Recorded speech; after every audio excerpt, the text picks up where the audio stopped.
Hey there, my name's Katie, stay-at-home homeschool mom of 5 messy kids, some of whom you may hear being silly and goofy in the background. But today I want to talk to you about a book from an author that I have not known for more than a couple years now, but has been so impactful for me, is Andrew Wommack. This is an older book that he did called The Effects of Praise. It doesn't super matter what year it came out. I am curious when he first... sometime in the 80s, looks like 1987. It's an old one and it's a good one.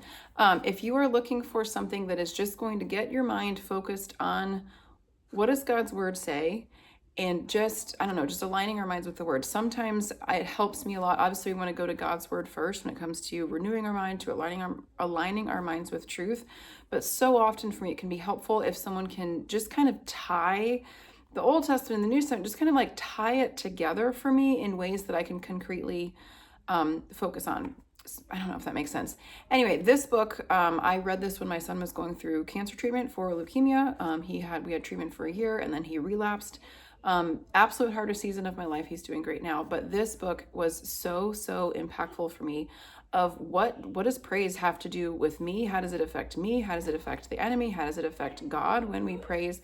And just looking chalk through, I don't think there's a page in the book.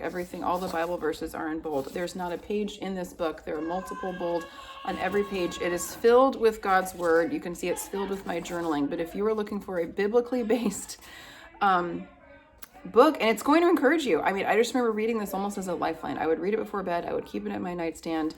I wrote through it so often of just what is going to change in me and change in my whole perspective of whatever battle is you may be walking through because of choosing to have a heart posture of praise. So for any season or struggle that you're walking through, I highly recommend this book.